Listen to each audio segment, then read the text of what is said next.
नमस्कार, स्वागत है आपका अपना उत्तर प्रदेश में और मैं हूं आपके साथ दुर्गेश पांडे। बुलेटिन की शुरुआत करेंगे इस वक्त की बड़ी खबर से।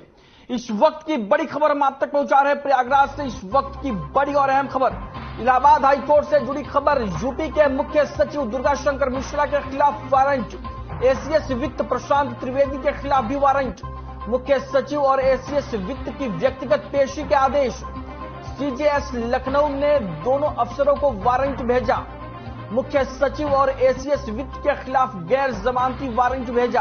हाईकोर्ट के आदेश से यूपी की ब्यूरोक्रेसी हिली। वित्त सचिव और विशेष सचिव को रात में जमानत पर छोड़ा। विशेष सचिव से लेकर मुख्य सचिव तक की पेशी। इलाहाबाद हाईकोर्ट में 11 बजे सभी की पेशी के हुक्म। चतुर्थ श्रेणी कर्मचारियों का पैसा रोकने का मामला हुआ बेहद गंभीर। 2 अफसर हिरासत में, अफसर किसी तरह जमानत पर छूटे। बड़े अफसरों को गुरुवार को हाईकोर्ट में बुलाया गया। प्रयागराज से इस वक्त की बड़ी और अहम खबर हम आप तक पहुंचा रहे हैं। इलाहाबाद हाईकोर्ट से जुड़ी बड़ी खबर। हाईकोर्ट ने उत्तर प्रदेश के मुख्य सचिव दुर्गा शंकर मिश्रा के खिलाफ वारंट जारी कर दिया है और एसीएस वित्त प्रशांत त्रिवेदी के खिलाफ भी वारंट जारी हुआ है और दोनों अधिकारियों को व्यक्तिगत पेशी के आदेश दिए गए हैं इलाहाबाद हाईकोर्ट की ओर से।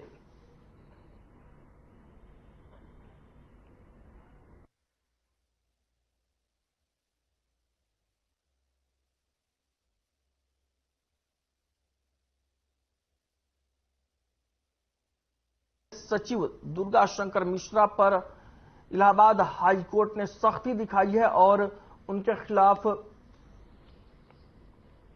वारंट जारी कर दिया गया है।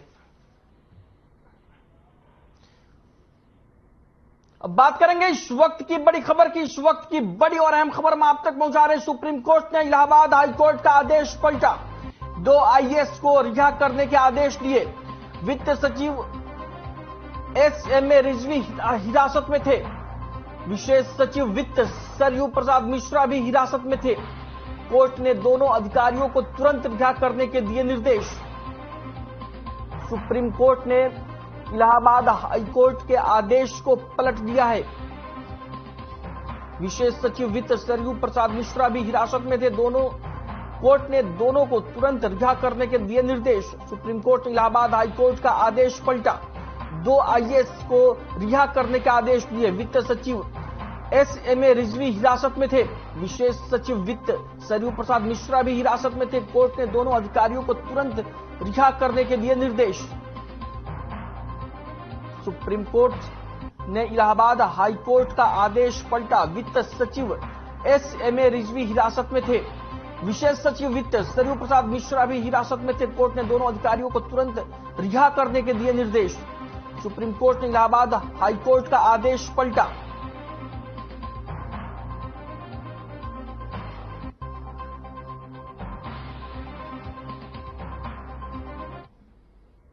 बात करेंगे इस वक्त की बड़ी और अहम खबर की। इस वक्त की बड़ी खबर लखनऊ से आ रही है। सरकार ने जारी की माफियाओं की सूची। 64 सूचीबद्ध माफियाओं की नई लिस्ट जारी। माफियाओं की 500 करोड़ की प्रॉपर्टी होगी जब्त। मेरठ जोन से उधम सिंह योगेश भदौड़ा का नाम। सूची में बदन सिंह बद्दो, हाजी याकूब कुरैशी का भी नाम। शारिक सुनील राठी, धर्मेंद्र यशपाल तोमर का भी नाम। अमरपाल कालू, अनुज बारखा, विक्रांत विक्की का नाम। हाजी इकबाल, विनोद शर्मा, सुनील उर्फ मुंच का नाम। संजीव माहेश्वरी, विनय त्यागी उर्फ टिक्कू का भी नाम। आगरा जोन से अनिल चौधरी, ऋषि कुमार शर्मा का नाम। बरेली जोन से माफिया एजाज का नाम सूची में शामिल। लखनऊ जोन से खान मुबारक, अजय सिपाही का नाम। संजय सिंह सिंघाला, अतुल वर्मा, मोहम्मद सहीम का नाम। प्रयागराज जोन से जब्बू सिंह उर्फ प्रदीप सिंह का नाम। लखनऊ जोन से सुधाकर सिंह, गुड्डू सिंह का नाम। वाराणसी जोन से मुख्तार अंसारी, त्रिभुवन सिंह का नाम। वाराणसी जोन से विजय मिश्रा, कुंटू सिंह का नाम शामिल। वाराणसी जोन से अखंड सिंह, रमेश सिंह काका का नाम। गोरखपुर जोन से राजन तिवारी, रामू द्विवेदी का नाम। गोरखपुर जोन से राकेश यादव, सुधीर सिंह का नाम शामिल। गोरखपुर जोन से विनोद उपाध्याय, रिजवान जहीर। माफिया गोरखपुर जोन से देवेंद्र सिंह का नाम भी इस सूची में शामिल। नोएडा कमिश्नरेट से सुंदर भाटी, सिंहराज भाटी का नाम। नोएडा कमिश्नरेट से अमित कसाना, अनिल भाटी का नाम। नोएडा कमिश्नरेट से रणदीप भाटी, मनोज आसे का नाम। नोएडा कमिश्नरेट से माफिया अनिल दुजाना का भी नाम। कानपुर कमिश्नरेट से सऊद अख्तर, अनुपम दुबे का नाम। लखनऊ कमिश्नरेट से लल्लू यादव, बच्चू यादव का नाम। लखनऊ कमिश्नरेट से जुगनू वालिया उर्फ हरिवंदर का नाम। प्रयागराज कमिश्नरेट से बच्चा पासी उर्फ निहाल पासी का नाम। माफिया सूची में दिलीप मिश्रा, जावेद, राजेश यादव का नाम। गणेश यादव, कमरुल हसन, जावीर हुसैन का भी नाम है। वाराणसी कमिश्नरेट से अभिषेक सिंह हनी उर्फ जहर का नाम। सूची में ब्रजेश कुमार सिंह, सुभाष सिंह ठाकुर का भी नाम। उत्तर प्रदेश सरकार की ओर से शासन और प्रशासन की ओर से माफियाओं की लिस्ट जारी की गई है, जिन पर कार्रवाई करने की तैयारी चल रही है। सरकार ने जारी की माफियाओं की सूची में ब्रजेश कुमार सिंह, सुभाष सिंह ठाकुर का नाम। माफिया सूची में दिलीप मिश्रा, जावेद का भी नाम।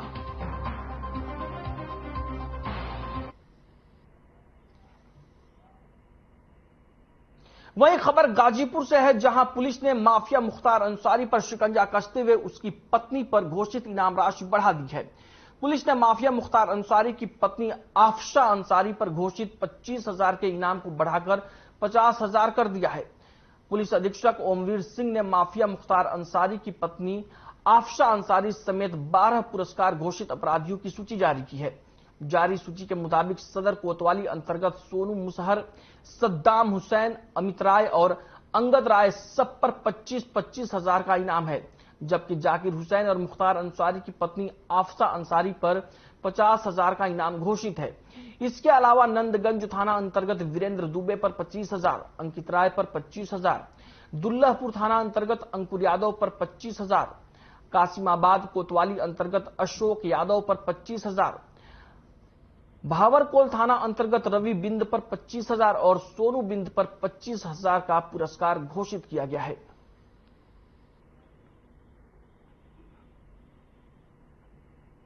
तरह का मामला था ये।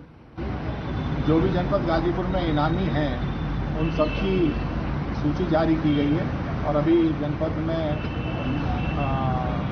विभिन्न इनामी अपराधी जो हैं वो 12 हैं, जिनकी गिरफ्तारी के भरसक प्रयास चल रहे हैं और जो गिरफ्तारी से बच रहे हैं उनकी कुर्की करने का प्रयास किया जा रहा है।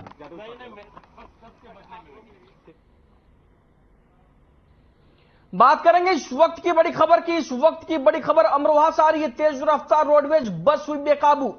बस ने सुरक्षा रेलिंग को तोड़ा, 2 यात्री घायल। हादसे के बाद बस में मची चीख पुकार। पुलिस ने घायलों को अस्पताल में कराया भर्ती। बरेली से दिल्ली जा रही थी रोडवेज बस। गजरौला थाना क्षेत्र के NH9 का मामला। अमरोहा से इस वक्त की बड़ी और अहम खबर हम आप तक पहुंचा रहे हैं। पुलिस ने घायलों को अस्पताल में कराया भर्ती। बरेली से दिल्ली जा रही थी रोडवेज बस। तेज रफ्तार रोडवेज बस हुई बेकाबू। गजरौला थाना क्षेत्र के NH9 का मामला। हादसे के बाद बस में मची चीख पुकार। बरेली से दिल्ली जा रही थी रोडवेज बस।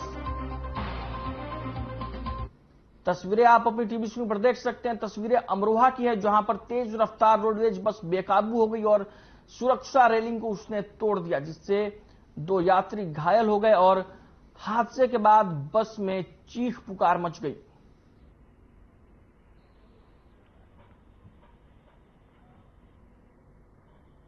अब बात करेंगे इस वक्त की एक और बड़ी खबर की। इस वक्त की बड़ी खबर बिजनौर से आ रही है। अज्ञात वाहन ने मारी जोरदार टक्कर। देर रात सड़क दुर्घटना में एक की मौत, महिला सहित 3 लोग गंभीर रूप से घायल। घायलों को अस्पताल में कराया गया भर्ती। पुलिस ने घायलों को अस्पताल में कराया भर्ती। भीमपुर दीमा के छाछरी मोड़ गांव का मामला। बिजनौर से इस वक्त की बड़ी और अहम खबर हम आप तक पहुंचा रहे हैं। घायलों को अस्पताल में कराया गया भर्ती। पुलिस ने घायलों को अस्पताल में कराया भर्ती। अज्ञात वाहन ने मारी जोरदार टक्कर। बिजनौर से इस वक्त की बड़ी और अहम खबर हम आप तक पहुंचा रहे हैं। भीमपुर दीपा के छाछड़ी मोड़ गांव का मामला। घायलों को अस्पताल में कराया गया भर्ती। पुलिस ने घायलों को अस्पताल में कराया भर्ती। अज्ञात वाहन ने मारी जोरदार टक्कर। बिजनौर की तस्वीरें आप अपनी टीवी स्क्रीन पर देख सकते हैं, जहां पर अज्ञात वाहन ने देर रात जोरदार टक्कर मार दी, जिससे सड़क दुर्घटना में एक शख्स की मौत हो गई और आपको बता दें कि महिला समेत 3 लोग गंभीर रूप से घायल हो गए।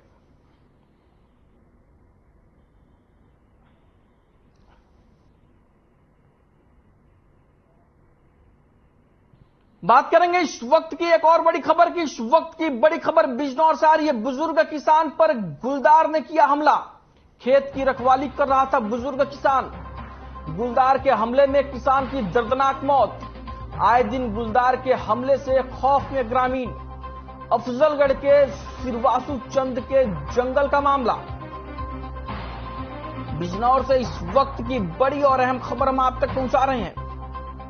गुलदार के हमले में किसान की दर्दनाक मौत। आए दिन गुलदार के हमले से खौफ में ग्रामीण। बुजुर्ग किसान पर गुलदार ने किया हमला। बिजनौर से इस वक्त की बड़ी और अहम खबर हम आप तक पहुंचा रहे हैं। तस्वीरें आप अपनी टीवी स्क्रीन पर देख सकते हैं। गुलदार के हमले के बाद किसान की मौत हो गई। किसान खेत की रखवाली कर रहा था, तभी गुलदार ने किसान पर हमला बोल दिया और जिसके बाद किसान की मौत हो गई।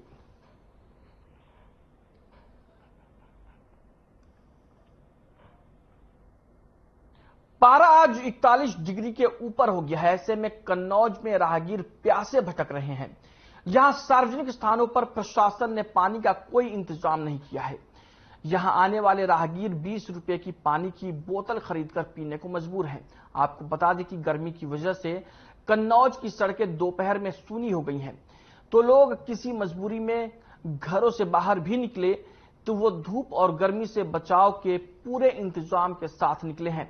ऐसे में हमारे संवाददाता रईस खान ने स्थानीय दुकानदारों और राहगीरों से प्रशासन के पानी के इंतजामों को लेकर बातचीत की। आइए सुनते हैं 41 डिग्री पारे में घरों से निकली कन्नौज की जनता क्या कह रही है। गर्मी का प्रचंड दिन पर दिन बढ़ता जा रहा है। जहां लोग गर्मी से परेशान हैं, वहीं आज का पारा 41 डिग्री बताया जा रहा है। दूर दराज से आने वाले लोगों के लिए केवल पानी की ही बोतल सहारा बना हुआ है। प्रशासन द्वारा पानी के कोई इंतजाम नहीं किए गए, जिससे दूर दराज से आने वाले लोगों को अपनी प्यास बुझाने के लिए इधर उधर भटकना पड़ता है या 20 रुपए की बोतल खरीदनी पड़ती है। अगर प्रशासन चाहे तो लोगों को पानी उपलब्ध हो सकता है, लेकिन प्रशासन इस पर कोई ध्यान नहीं दे रहा है। वहीं हम आपको ये भी बता दें, जहां दिन पर दिन गर्मी का प्रचंड बढ़ता जा रहा है, वहीं प्रशासन कानों में उंगली डाले हुए बैठा है। लोगों का कहना है कि जगह जगह लगवाए गए पंप बेकार हो चुके हैं। वहीं वाटर कूलरों के नाम पर लाखों रुपया तो निकाला गया, लेकिन वो भी खस्ता हाल पड़े हैं। जो पानी नहीं दे रहे हैं, 100 पीस बने हुए हैं। लोगों का कहना है कि प्रशासन इन वाटर कूलरों को की अगर मरम्मत करा दे तो हम लोगों को पानी की दिक्कतों का सामना ना करना पड़े, क्योंकि दूर दराज क्षेत्रों से हम लोग आते हैं और अपनी प्यास बुझाने के लिए इधर उधर भटकते हैं। मजबूर होकर 20 रुपए की बोतल खरीद कर अपना गला चींचते हैं। अब देखने वाली बात यह होगी प्रशासन इस पर ध्यान देता है कि नहीं। कन्नौज से हर खबर के लिए रईस खान। खबर कन्नौज से है, जहां त्योहारों और निकाय चुनाव को शांतिपूर्ण तरीके से संपन्न कराने को लेकर प्रशासन अलर्ट है। जिले के सभी सीओ और थानेदारों के साथ एसपी ने बैठक की। आगामी त्योहारों को शांति से संपन्न कराने के लिए दिशा निर्देश दिए गए। आपराधिक तत्वों पर निरोधात्मक कार्रवाई के सख्त निर्देश दिए गए हैं। शासन के निर्देशों के पालन के साथ ही ईद और अन्य त्योहार मनाने की अपील की। एसपी बोले, सोशल मीडिया पर साइबर सेल लगातार नजर रख रहा है। आज पुलिस लाइन सभागार में समस्त थाना प्रभारियों एवं राजपत्रित अधिकारियों की गोष्ठी की गई है। गोष्ठी में आगामी नगर निकाय चुनाव की तैयारियों की समीक्षा की गई तथा आगामी ईद उल फित्र के पर्व को सकुशल संपन्न कराने के लिए तैयारियों की समीक्षा की गई है। सभी थाना प्रभारियों को निर्देशित किया गया है कि पीस कमेटी के माध्यम से मीटिंग करके विद्यमान समस्त प्रकार के विवादों का निराकरण करा लिया जाए। इसके साथ ही आगामी नगर निकाय चुनाव के दृष्टिगत समस्त असामाजिक। वहीं कानपुर में बजरंग दल के जिला संयोजक कृष्णा तिवारी ने कानपुर पुलिस कमिश्नर को ज्ञापन सौंपा। सड़कों पर पढ़े जाने वाली नमाज को रोकने की मांग की है और बजरंग दल के संयोजक का कहना है कि अगर सड़कों पर ही अलविदा की नमाज पढ़ी गई तो जहां जहां नमाज पढ़ी जाएगी वहां वहां पर बजरंग दल हनुमान चालीसा का पाठ करेगा। वहीं joint police commissioner Anand Prakash Tiwari का कहना है कि इसका पालन कराया जाएगा और अभी तक इसका पालन किया भी जा रहा है। हमारे संवाददाता इब्ने हसन जैदी ने बजरंग दल के संयोजक कृष्णा तिवारी और बीजेपी समर्थक अकील खान से खास बातचीत की। हम इस वक्त कानपुर कमिश्नरेट ऑफिस में खड़े हैं, जहां पर हम आपको दिखा दें कि यहां पर बजरंग दल के कुछ कार्यकर्ता जो हैं वो बजरंग दल के संयोजक जो हैं कृष्णा तिवारी उनके साथ यहां पर पहुंचे हैं। और अगर हम बात करते हैं तो हम आपको बता दें कि यहां पर ये लोग सिर्फ इस वजह से आए हैं क्योंकि जो सड़कों पर नमाज होती है जिसके लिए शासनादेश भी जारी हो चुका है और लगभग अगर बात की जाए तो उस तरीके से अब सड़कों पर नमाज भी नहीं होती है, मगर ये यहाँ पर आए हैं अपना ज्ञापन देने के लिए और कमिश्नर से इन्हें ज्ञापन दे के बात भी करी है। वो हमारे साथ खुद मौजूद है, उन्हीं से बात करेंगे। आखिर क्या मामला है, आप किस लिए आए थे और क्या ज्ञापन दिया और क्या आश्वासन मिला है आपको?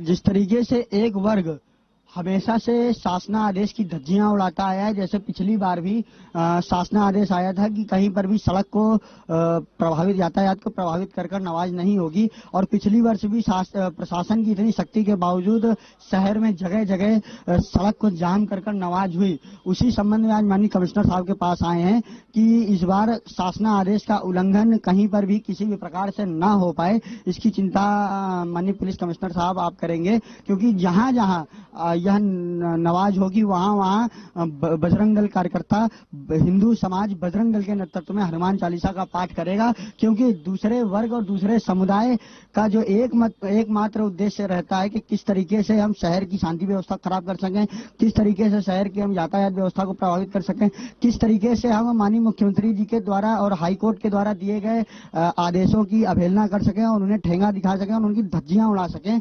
इस मंशा के तहत शहर के जिहादी और जो एक तरीके से आतंकी मानसिकता रखते हैं ऐसे इस प्रवृत्ति के लोग शहर में जो माहौल खराब करने के लिए निकलते हैं, उनके खिलाफ हम सब यहाँ पर आकर माननीय कमिश्नर साहब से मिले हैं और कमिश्नर साहब ने हम सबको यह आश्वासन दिया है कि कहीं पर भी किसी भी प्रकार की इस तरीके से कोई हरकत नहीं होगी। इसके लिए पुलिस अभी से सबके साथ बैठक कर रही है और सबके साथ वार्ता करे और ऐसे लोगों को चिन्हित कर रही है जो यह कृत्य कर सकते हैं।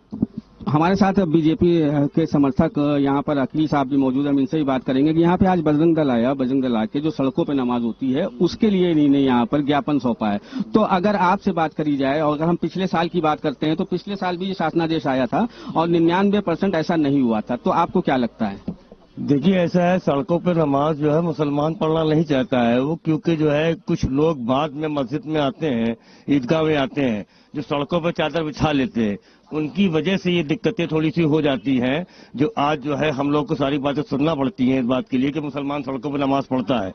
मेरा कहने का मकसद ये है कि मुसलमान के, जैसे भैया ने बात कही कि वो उनको चिन्हित किया जाए आतंकवादी। देखिए, मुसलमान चाहता है कि अपने जो है त्योहारों को अच्छे तरीके से मनाए, शांति से मनाए। तो उसमें जो है कुछ लोग, चंद लोग अगर कहीं पर कोई गलती करते हैं तो वो दोषी वो लोग हैं, पूरा मुस्लिम समाज नहीं है। मुस्लिम समाज तो चाहता यह है कि अपने जितने लोग हैं उसको अच्छा संदेश दें और मिलजुल के त्योहार को बनाए। ईद का त्योहार है, हाँ, चाहे बजरंग दल हो, चाहे शिवसेना हो, चाहे जो भी तमाम संगठन जो है, हम सब लोग मिल करके ईद मनाएंगे और अच्छे से मनाएंगे, किसी भी भाई को तकलीफ नहीं पहुंचने देंगे। हम सब मिलके ईद मनाएंगे और किसी भी भाई को तकलीफ नहीं पहुंचने देंगे, ये अकील खान का कहना था। लेकिन अगर वही बजरंग दल की बात करते हैं तो बजरंग दल का सीधा सा कहना है कि अगर सड़कों पे नमाज होती है तो जहां जहां पर नमाज होगी वहां वहां पर हम भी हनुमान चालीसा का पाठ करेंगे। कैमरा पर्सन शशांक शुक्ला के साथ इब्ने हसन जैदी, हर खबर न्यूज, कानपुर। शासन द्वारा समय समय पर दिए गए निर्देश और सर्वोच्च न्यायालय के निर्देश के क्रम में हमने पिछले वर्ष भी यह सुनिश्चित किया था कि कहीं भी कोई भी धार्मिक आयोजन जो कि स्थैतिक रूप से आयोजित किया जा रहा हो वो परिसर के भीतर ही आयोजित हो। और इस क्रम में पिछले वर्ष बड़ी ईदगाह पर भी बाहर कोई नहीं दिखाई दिया था। लगभग 99.99% लोगों ने इसको अचीव किया था और सभी लोगों ने इसमें सहयोग भी किया था। इस वर्ष भी यहाँ पे जो मीटिंग हुई है उसमें पुलिस आयुक्त महोदय ने, जिलाधिकारी कानपुर नगर ने, हम सभी ने साफ साफ ये सबको एक समय में अमेठी को कांग्रेस का गढ़ माना जाता था, लेकिन वही गढ़ 2019 लोकसभा चुनाव में टूटने के बाद आज कांग्रेस पार्टी अमेठी में सिर्फ एक नाम बनकर रह गई है। जैसा कि हम सब जानते हैं कि हाल ही में प्रदेश में नगरपालिका चुनाव है और बीजेपी दावा कर रही है कि कांग्रेस को मैदान में उतारने के लिए प्रत्याशी तक नहीं मिल रहे हैं। इस पर देखिए हमारी ये खास रिपोर्ट।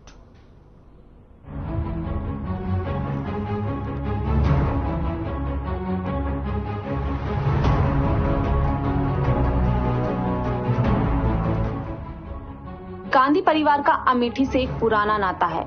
अमेठी कांग्रेस का गढ़ माना जाता है।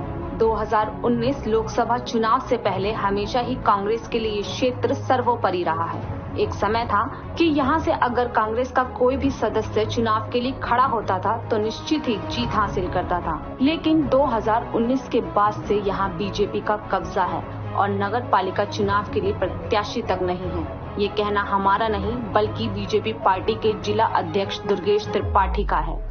लोकसभा चुनाव में करारी हार के बाद मानो कांग्रेस का अमेठी किला जैसे ढह गया हो। चारों तरफ सिर्फ और सिर्फ बीजेपी का ही हल्ला बोल है।